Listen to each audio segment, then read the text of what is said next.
Nah, tetapi ada isu utama, Bung Riki, ya, soal pencatutan.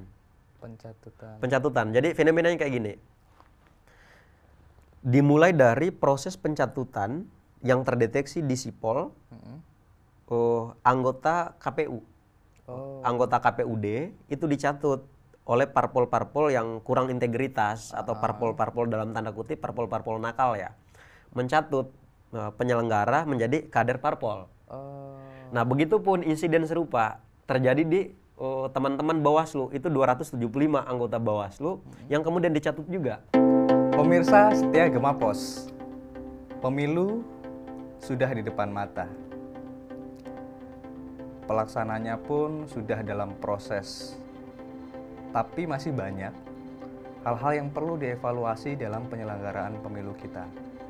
Nah, bersama kita ini sudah ada aktivis mahasiswa, Kornas Pemantau Pemilu dari PBPMII. Ini langsung saja kita sambut Bung Hasnu. Selamat datang, Bung. Thank you sudah menyediakan waktunya di sini untuk diskusi sama kita, untuk ngobrol sama kita. Siap. Karena memang hari ini kan kita sudah sebentar lagi akan pemilu, Bung ya. Oke. Benar. Bung, sebenarnya di Kornas, Bung ya? Oke, benar. Di Kornas PBPMII. Oke. Terus sekarang lagi fokusnya apa sih, Bung, sebenarnya di Kornas? Oke. Tentu terima kasih ya kita diundang dari Gema Pos. Jadi sebetulnya itu Bung Riki, media dan aktivis itu kan dua instrumen yang kemudian sangat penting sebagai penyokong lompatan-lompatan demokrasi ke arah yang lebih baik. Betul. Tentu ini apresiasi nih.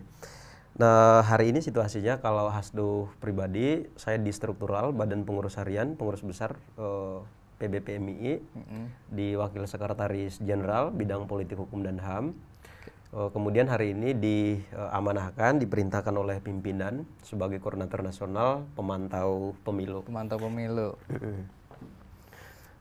Nah, kalau hari ini situasi kita memang di pemantau sedang melakukan konsolidasi internal, mulai dari perapihan pemantau pemilu di level nasional sampai kemudian melakukan konsolidasi struktural. Baik itu di pengurus wilayah, PMI itu kan punya 29 pengurus wilayah, itu yang definitif dan persiapan. Dan ada pengurus cabang, itu mencapai 241 se-Indonesia. Sehingga ini kan membutuhkan konsentrasi yang luar biasa ya? Luar biasa. Oke. Itu, Mas. Jadi kenapa, ini kan Kornas ini kan dibentuk khusus gitu ya, dari PBPMI. Artinya ada hal-hal khusus yang perlu diperhatikan dalam proses pemilu kita. Ya, ini sebenarnya kenapa? Apa sih yang ingin disampaikan ke publik, ke masyarakat, bahwa kemudian pemilu kita hari itu penting, terus kemudian ada hal-hal yang perlu juga diperhatikan dalam proses pemilu kita.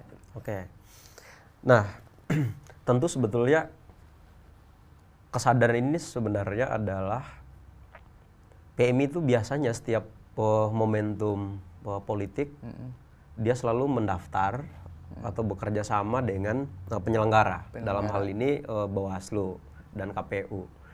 Nah, tetapi hasil evaluasi kita tentu belum maksimal. Nah, sehingga di tahun ini kami sudah melakukan pendaftaran secara resmi dan terakreditasi di Bawaslu RI pada tanggal 4 Agustus 2022 kemarin. Jadi mitra pemantau gitu ya? Pada hari ini kita sah. Salah satu dari 20 lembaga yang sudah terdaftar. PMII sekitar ke-3 atau ke-4 saat itu. Jadi sudah melakukan proses verifikasi, administrasi dan lain-lain. Dan kita sudah layak menjadi pemantau pemilu dan pemilihan serentak 2024. Nah, kenapa kemudian kami coba mendesain satu tim kerja, satuan kerja kayak gitu atau satuan tugas? Karena memang bagi kami pemilu dan pemilihan serentak 2024 itu sangat kompleks, sangat rumit, sangat cair. Dan kerawanan-kerawanan lama dalam bungkus baru on base momentum 2019 itu bakalan akan terjadi. Nah, sehingga PMII serius mendesain pemantau yang alhamdulillah pada hari ini di wilayah-wilayah, ya kan, lalu cabang-cabang sudah mulai sounding ke Bawaslu untuk ikut terlibat. Kalau berarti kalau begitu PMII sudah punya dong formula ini. Oke. Pos-pos mana ini sebenarnya yang dalam konteks pemilu ini yang sedang bermasalah, ini bermasalah. Oh, ini yang perlu diperbaiki. Oh, ini yang perlu dievaluasi gitu. Oh, ini yang harus didorong nih untuk 2024. Itu apa aja sih, Bung, kalau untuk dari ini? Oke. PMII? Nah, pertama saya memulai dengan soal paradigma bahwa PMII dalam menghadapi pemilu 2024 itu menggunakan dua perspektif. Satu, paradigma pemantauan secara menyeluruh. Nah, paradigma pemantauan secara menyeluruh itu, Bung Riki, bahwa PMII sebagai pemantau yang sudah terakreditasi, dia melakukan proses pemantauan setiap tahapan-tahapan pelaksanaan pemilu. Oh, oke. Sesuai kalender kerja yang sudah ditetapkan oleh KPU dan Bawaslu. Nah, jadi setiap tahapan itu PMII akan melakukan proses pemantauan. Nah, dan ada kemudian pemantauan spesifik. Nah, pemantauan spesifik ini adalah tahapan pemantauan atau aktivitas pemantauan yang kemudian hanya berfokus terhadap apa yang menjadi isu utama PMII dalam pelaksanaan pemilu 2024. Apa itu kalau boleh tahu nih, apa aja nih isunya? Nah, jadi menghadapi pemilu 2024, isu utama yang kemudian didorong oleh PMII ada 3 hal. Pertama, partisipasi masyarakat, lalu kemudian politik uang, yang ketiga PMII juga fokus pada soal isu SARA dan hoax. Nah, karena apa kita mendorong di 3 hal ini? Kalau kita evaluasi dari kesadaran masyarakat atau partisipasi masyarakat di pemilu 2019, itu berdasarkan data KPU 81%. Tentu ini sudah sangat bagus jika kemudian kita bandingkan dengan partisipasi masyarakat pada Pilpres 2014. Di 2014 itu baru mencapai 75%. Oh, yeah. Dan hari ini target penyelenggara bahkan beberapa kementerian itu harus mencapai 85% sekian. Nah, tetapi ini harus perlu diawasi dan terus didorong oleh PMII tentunya. Nah, kemudian yang selanjutnya soal politik uang, ini sangat menarik, Bung Riki. Nah, kenapa kemudian politik uang? Jadi konsepsi pemilu itu bahwa kedaulatan sepenuhnya akan kembali ke tangan rakyat. Nah, mandat konstitusi itu yang diberikan oleh rakyat tentu kepada pemimpin yang memang sesuai kriteria ataupun persyaratannya, sesuai keinginan rakyat dong. Misalkan pemimpin itu harus berintegritas, pemimpin itu kemudian mampu untuk mengerjakan visi misi, ya bukan janji-janji politik, ya kan? Nah, agar apa? Soal politik inklusif itu tadi, kesejahteraan dan kemakmuran bagi seluruh rakyat Indonesia dari Sabang sampai Merauke, dari Miangas hingga Pulau Rote, kira-kira seperti itu, agar segera tercapai. Nah, gitu. Nah, sehingga kalau proses pelaksanaan pemilunya sedari awal sudah tercemari oleh politik uang, maka PMI sangat meyakinkan betul lompatan demokratisasi itu akan tersumbat oleh ruang-ruang seperti ini. Nah, makanya pada hari ini ya kita kan nggak kaget tuh, banyak kepala daerah yang kemudian di OTT sama KPK. Terakhir yang ini kan kemarin. Atau kemudian kejaksaan, karena memang praktek politik kita dari proses pelaksanaan politik uang. Nah, belum lagi misalkan tindak pidana pencucian uang. Nah, pada hari ini PPATK, KPK kemudian pada konsen bicara soal itu. Nah, sehingga ini sangat-sangat penting. Nah, dari 3 isu utama ini, PMI juga mendorong beberapa isu turunan. Semisal netralitas aparat negara. TNI, Polri, Badan Intelijen Negara, dan lain hal sebagainya. Lalu kemudian ya soal ASN, aparatur sipil negara, seperti pegawai negeri sipil harus benar-benar netral dan lain-lain. Lalu kita juga konsen di soal oligarki. Kenapa oligarki? Nah, ini sebetulnya sangat berbahaya jika satu negara bahwa partai politik dan kelompok-kelompok oligarki ekonomi dan oligarki politik itu terbentuk dalam satu kartel. Nah, sehingga apa? Rakyat itu sudah berjarak dengan kekuasaan. Nah, padahal demokrasi prasyarat mutlaknya itu adalah kekuatan partisipatif, adalah kekuatan rakyat. Kekuatan rakyat. Nah, justru di sini roh dari demokrasi itu tadi kesejahteraan dan kemakmuran rakyat, tetapi sudah berjarak. Nah, karena apa? Partai politik dan oligarki ekonomi dan oligarki politik itu dalam satu lingkaran setan, sedangkan rakyat di luar lingkaran itu. Oke, Bung, dari situ dulu ya. Artinya kan dari apa yang Bung sampaikan tadi, Bung Hasnur sampaikan bahwa justru pemilu itu belum mampu menyelesaikan persoalan-persoalan itu tadi, soal oligarki, terus kemudian dan turunannya politik uang, dan ini banyak persoalan gitu. Saya dengar banyak aktivis itu justru tegas gitu loh soal prinsipnya terhadap pemilu. Ada yang menolak, ada yang memboikot. Sebenarnya kalau PMII seperti apa? Nah, jadi PMI ini sebetulnya sejak didirikan pada 1960 sampai per hari ini itu cukup konsen dalam mengawal setiap agenda negara. Salah satunya bahwa harapan PMII misalkan dari 1960 itu kan proses transisi ya Mas, dari Orde Lama ke baru. Bahwa PMII itu betul-betul untuk mendorong satu tatanan politik yang kemudian sudah sanggup atau menyentuh akar masalah dari rakyat.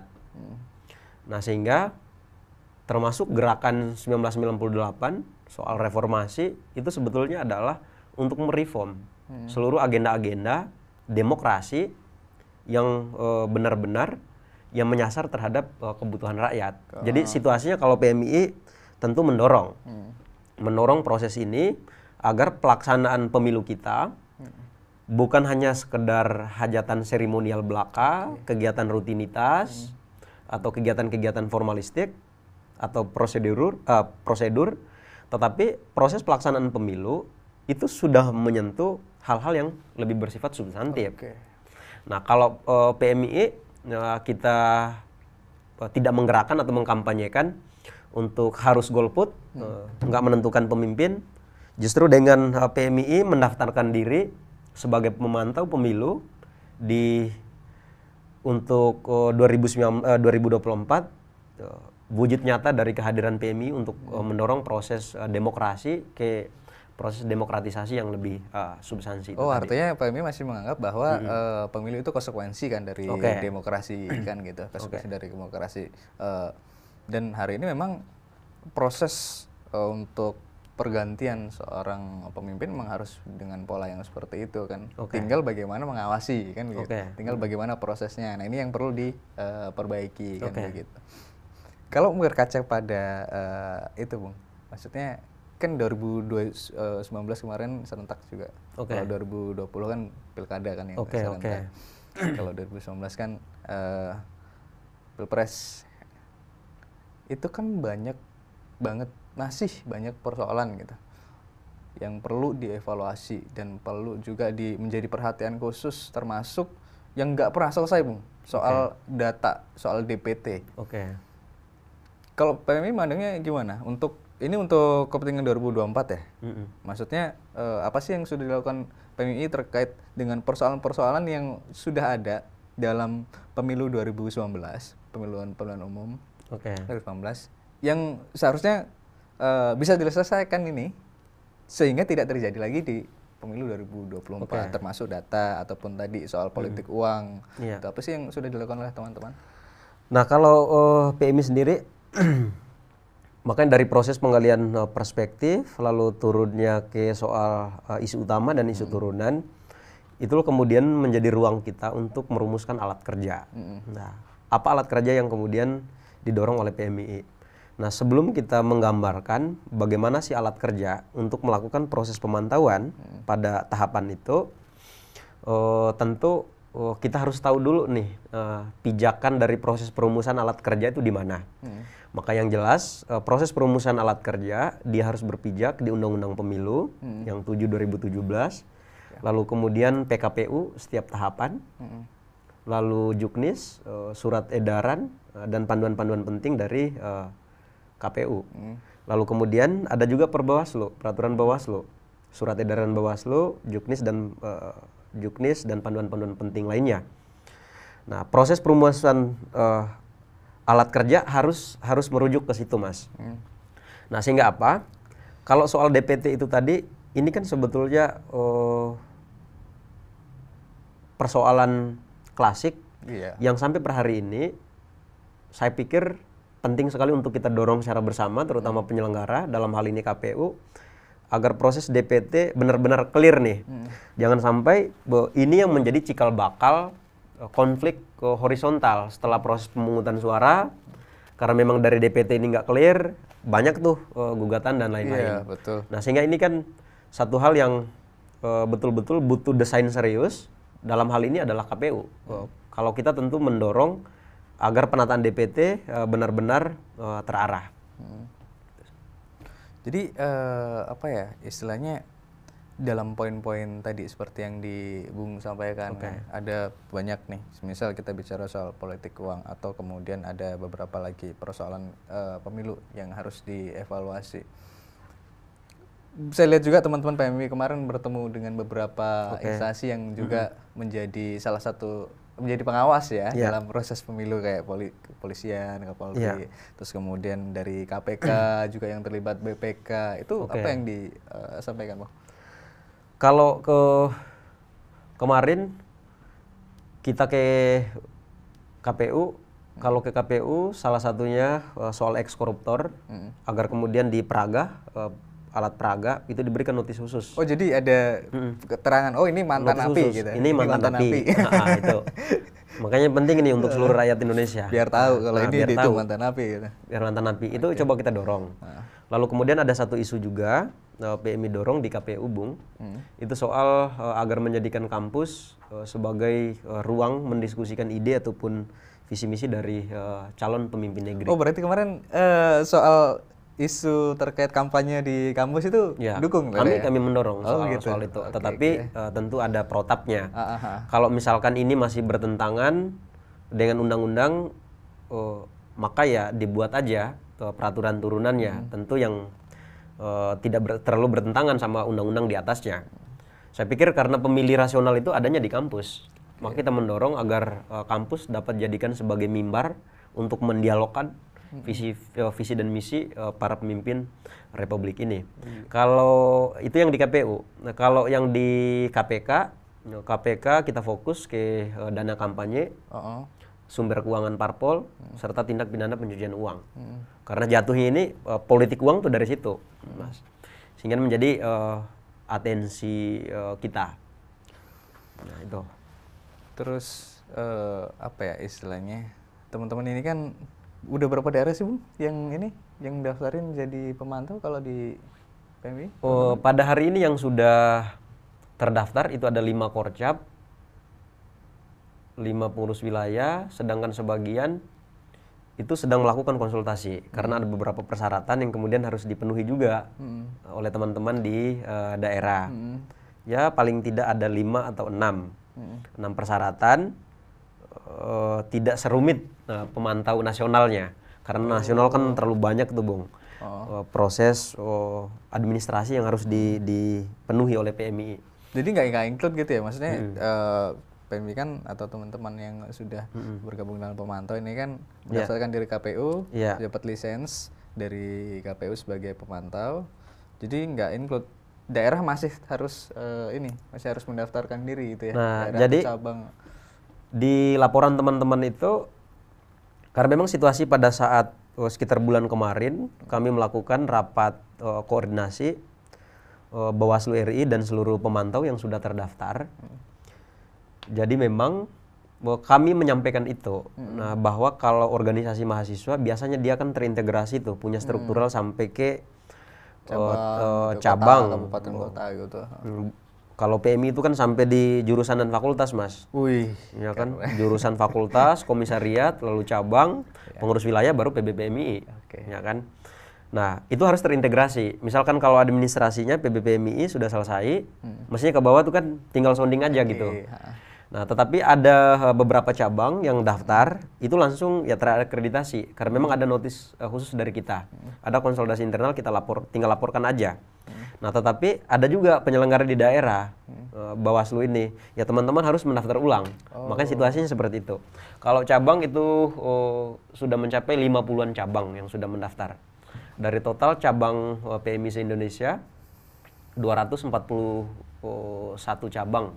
Oh, luar biasa. 241 cabang, pengurus wilayah itu 29 pengurus wilayah definitif dan persiapan. Artinya yang paling pokok disiapkan sebagai pemantau pemilu, ini kan Kornas, apa gitu? Apakah mental kah, berani kah, atau seperti apa? Oke. Nah, tentu pertama itu di perumusan alat kerja, Mas ya.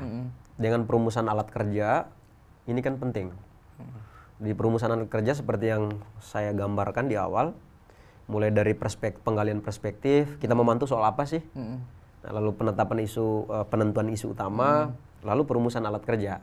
Nah, alat kerja ini kalau PMI deskriptif investigatif.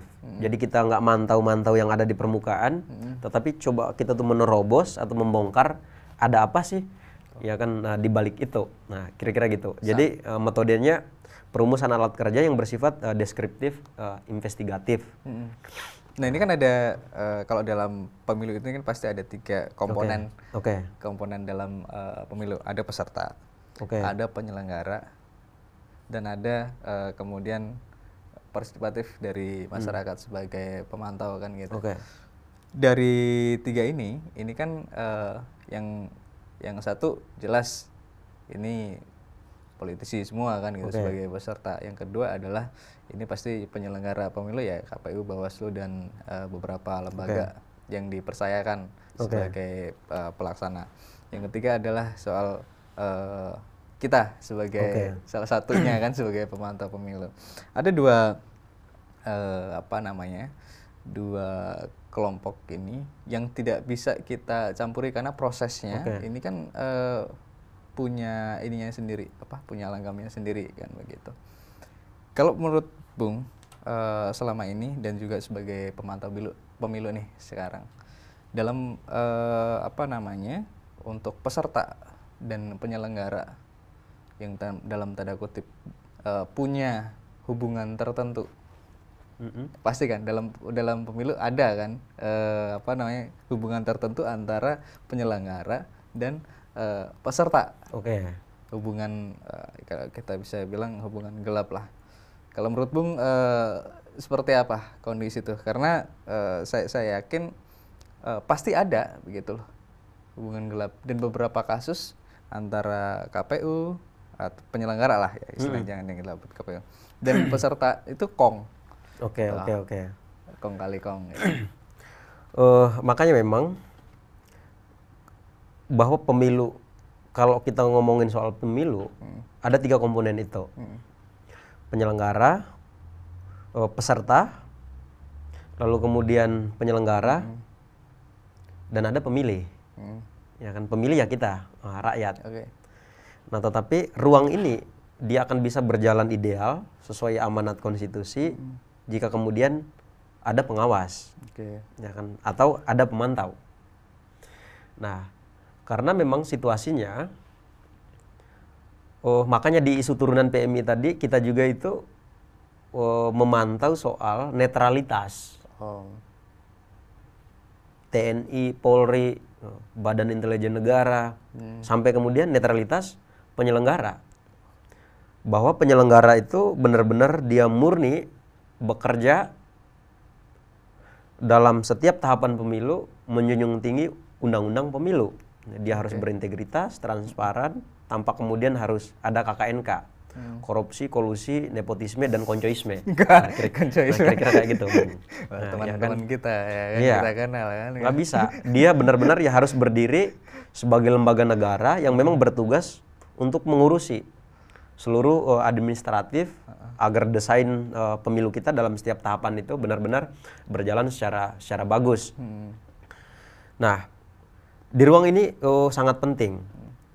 PMI situasinya pada hari ini kalau sesuai kalender kerja KPU itu kan setelah verifikasi administrasi, ini kan proses verifikasi faktual nih. Faktual. Nanti penetapannya kan di Ya, penetapannya Desember, itu di 14 Desember. 14 Desember 2022. Siapa aja yang menjadi peserta partai peserta pemilu itu kita lihat. Benar. Itu proses penetapan peserta pemilu itu kan di situ di 14 Desember.